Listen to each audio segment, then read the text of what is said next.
ایک دن بھی گھاٹی سے نہیں اترے. جہاں میرے آقا ہیں وہاں میں. اور مطلب میں نبی کی دوستی ہو گئی تو ادھر سے شبی مارتا تھا.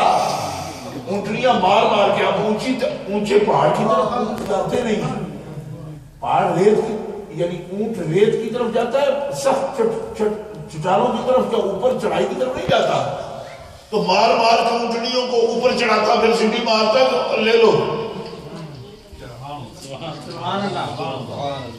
اور نبی علیہ السلام جب احد سے طائف سے واپس تشریف لائے تھے تب بھی مطمئن نبی نے نبی علیہ السلام کو جب دیکھا تو رو پڑا. کہنے لگا آپ شریف ابن شریف ہو, آپ کریم ابن کریم ہو. کون کمینے لوگ ہیں جنہوں نے آپ سے یہ سلوک کیا؟ میں آپ کو شہر میں اس حال میں داخل نہیں ہونے دوں گا کہ آپ کی زمین پر خون ہے, چہرہ خون آلود ہے, میں نہیں جانے دوں گا. آپ نے فرمایا کیا چاہتے ہو؟ عرض کیا آپ اترو. اپنی اونٹنی سے اتریے, غلاموں کو بلایا, میں خون صاف کروں اور گھی لاؤ. نبی علیہ السلام کی مالش کی سارے جسم اقدس کی اور خون صاف کیا, کپڑے دھلائے. فرمایا اب کریم جا سکتا ہے اپنے شہر. اور نبی علیہ السلام بھی اتنی دل میں رکھتے تھے کسک اس کے بارے میں. کیا لفظ بولوں اس کے لیے, کسک کا پتہ نہیں کیا مفہوم نکل جائے, لیکن لگتا ہے ایسا کچھ جذبہ کہ جب بدر کے دن حضرت عباس نے کہا, ابھی مسلمان نہیں تھے, عباس رضی اللہ عنہ چچا کہنے لگے آپ محمد آپ کریم ہو, قبیلہ بنو ہاشم میں سب سے کریم ہو, کیا فرق پڑتا ہے کہ آپ فدیہ کے بغیر سب قیدیوں کو چھوڑ دو؟ کیا فرق پڑتا ہے کہ فدیہ کا فیصلہ ہوا نا کہ فدیہ لے کے قیدیوں کو چھوڑو. تو حضرت عباس نے یہ کہا, نبی علیہ السلام کی آنکھوں میں آنسو تیرنے لگے. فرمایا چچا آج مطمئن نبی زندہ ہوتا اور وہ مجھے یہ کہتا تو اس کے کہنے پر میں قیدیوں کو بلا فدیہ چھوڑ دوں. اب اس پر سبحان اللہ نہ کہنا ہے. مطمئن نبی کی بات پر نہیں, مطمئن نبی کے اس احسان کو یاد رکھنے والے رسول کی بات پر کہو. یہ لفظ بولے باقاعدہ, میں چچا تو چچا ہے پر تم نے وہ کام دیکھا نہیں میں نے. تو چچا ہونے کے باوجود آج وہ تم زندہ ہوتا اور آج مجھے کہتا وہ کہ میرے احسانوں کے بدلے میں قیدی ہمارے مفت چھوڑ دو. اور میں مطلب کی بات پر میں قیدی مفت چھوڑ دے, کوئی فدیہ نہ لیتا ہوں. کیوں کہ اس نے بھی جو اپنا مذہب رکھتے ہوئے ہمارے ساتھ یہ لڑکی کی, ہم بھی کر جاتے ہیں اس کے احسانات کا بدلہ دے. یہ ایک ضمنی بات ہے, میں نے آپ کو عرض کی ہے, سیرت کا ایک گوشہ ہے, اس پر دھیان رکھنا. گرامی قدر حضرات توجہ ہے.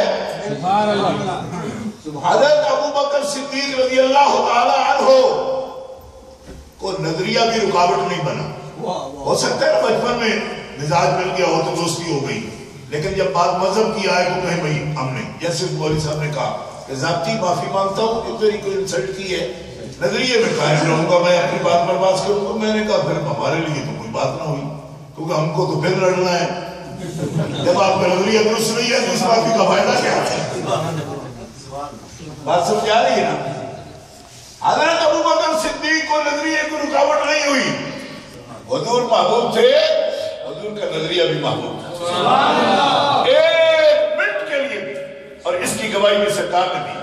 میں نے جس کے سامنے بھی دین پیش کیا کچھ نہ کچھ اس نے ہیج پیش کی ہے, یعنی کچھ نہ کچھ سوچنے میں وقت لیا, کچھ اس نے دھیانات یہ کر, مطلب یہ ہے کہ کچھ غور بھی. اس بندے نے ادھر میں نے دین پیش کیا, ادھر اس نے سر تسلیم خم کیا, فوراً قبول کیا. فرمایا وہ بندہ جو بڑا دانا تھا, سوچ سکتا تھا, بل سوچے تصدیق کی, ادھر میں نے دعوت دی, ادھر اس نے تسلیم کر لیا, وہ ابو بکر صدیق. تکبیر.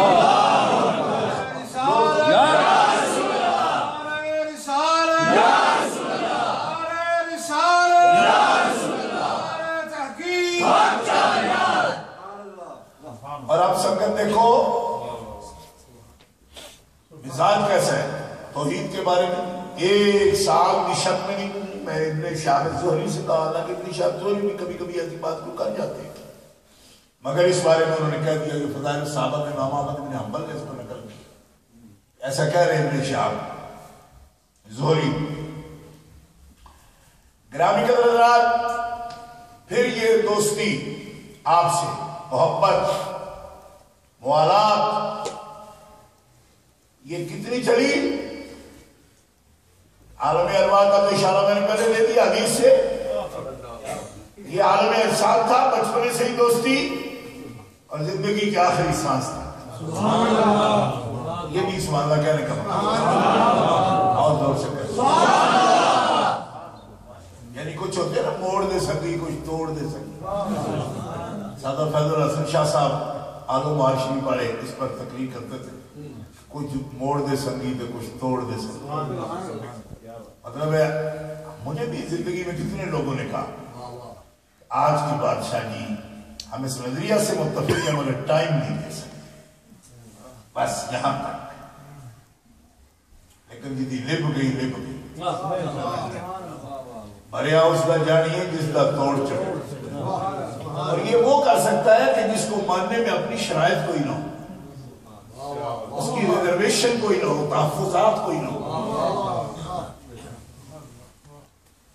ٹوٹلی تسلیم کر چکا ہو، دے چکا ہو، اپنے آپ کو سپرد کر چکا ہو، یہ وہ کر سکتا ہے۔ ورنہ کسی نہ کسی مرحلے پر بندے کو منہ آ جاتی نہیں، بس ہم نہیں کہیں، اس سے آگے نہیں کہیں۔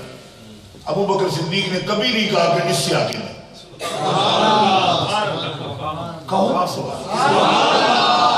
آپ کیا سمجھ رہے ہیں؟ میں اپنے لیے تقریر کر رہا ہوں، اپنے لیے بھی کر رہا ہوں، لیکن آپ کے لیے کر رہا ہوں، بات آپ سے کر رہا ہوں، اور زور سے کہو سبحان اللہ۔ اور اتنے زور دے دے کے اس لیے بھی کر رہا ہوں کہ ایسے بندے سے لوگ اسلام مسلمانی کا دعویٰ کرنے کے باوجود چڑ رکھتے ہیں، ان کے بارے میں غلط باتیں کرتے ہیں۔ ابو بکر اس سے بہت بلند و بالا ہے، بہت چھوٹی باتیں کرتے ہیں، یہاں تو بس اب ٹی وی چلے ہوئے ہیں اور جو بات کی بولیاں بول رہے ہیں وہ کیا کہیں ان سے کیا بات کریں؟ اس لیے میں کرتا ہوں کہ ایسی باتیں ان کے جواب میں بھی کوئی کسی کے ذہن میں کوئی بات آتی ہے، ابو بکر صدیق اس سے بہت بلند ہے ایسی باتیں کرنے سے، کیوں کرنے والے بات تو اللہ کے بارے میں کر جاتے ہیں۔ اگر یہ سوال کریں وہ کیوں کرتے ہیں، بعض ہمارے پگلے بچے اس طرح بھی ہوتے ہیں کہ ارے یہ بات تو نہیں لیکن پھر وہ کیوں کہتے ہیں، میں کہ اس لیے کہتے ہیں کہ ان کے پاس ایک زبان ہے اور وہ حرکت کرتی ہے۔ مجھ سے کئی بندے یہ بھی کرتے، اچھا شاہ جی یہ تقریر تو آپ جی پھر وہ کیوں کہتے ہیں، میں کہ اس لیے کہتے ہیں کہ وہ جمیل ہے، اب دنیا میں زبان ساتھ ہے بات تو کریں گے، اس کا جواب ہمارے پاس کیا ہے کہ وہ روح کیوں کہتے ہیں، وہ تو اللہ کے بارے میں بھی کہتے ہیں، پھر کیا کرو گے، اللہ میں بھی شک کر رہے ہیں کیوں کہ وہ کیوں کہتے ہیں۔ پورا ہندوستان ایک عرب بندہ وہاں بیٹھ کے اللہ کے لیے جو کچھ کہہ رہا ہے، کبھی سوچو گے آخر اتنے بندے پاگل تو نہیں، یار بڑے بڑے منموہن سنگھ موجود ہے اور مسٹر گاندھی جیسے بندہ موجود ہے، اللہ تو نہیں مانتے تو بت پوچھتا ہے، آخر یہ کیوں ایسا کرتے ہیں؟ کبھی آپ نے سوچا؟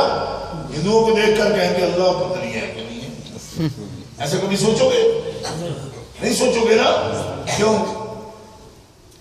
اس لیے کہ ان کو جو مرضی کہیں ہمارا ایمان ہے، اور ایمان ہمارا واقعی ہے، ایسا بھی نہیں کہ ہم بالکل ہی کہتے ہیں بلائنڈ فیتھ جس کو کہتے ہو کہ اللہ ہے، اللہ نہیں ہے، علی وجہ البصیرہ مانتے، سر کی آنکھوں سے نہیں دل کی آنکھوں سے دیکھ کر مانتے، علی وجہ البصیرہ۔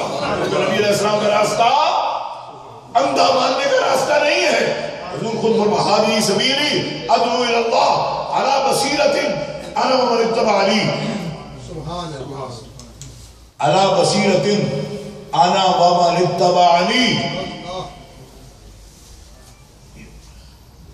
بس مجھے بات بتا، علی بصیرۃ، حضور کیا فرمایا ھذہ سبیلی، یہ میرا راستہ ہے، سبحان اللہ، ھذہ سبیلی، اس پہ اس راستے پہ کھڑے ہو کر میں تمہیں بلا رہا ہوں، ادعو الی اللہ، میں تمہیں اللہ کی طرف بلاتا ہوں، علی بصیرۃ، کہنے کہلانے پر نہیں کہہ رہا، دل کی آنکھوں سے میں نے دیکھ لیا، پا لیا، سمجھ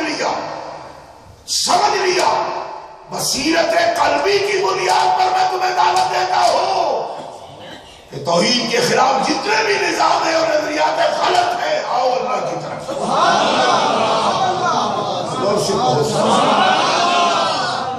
کس بات پر سبحان اللہ کہہ رہا؟ بصیرت پر۔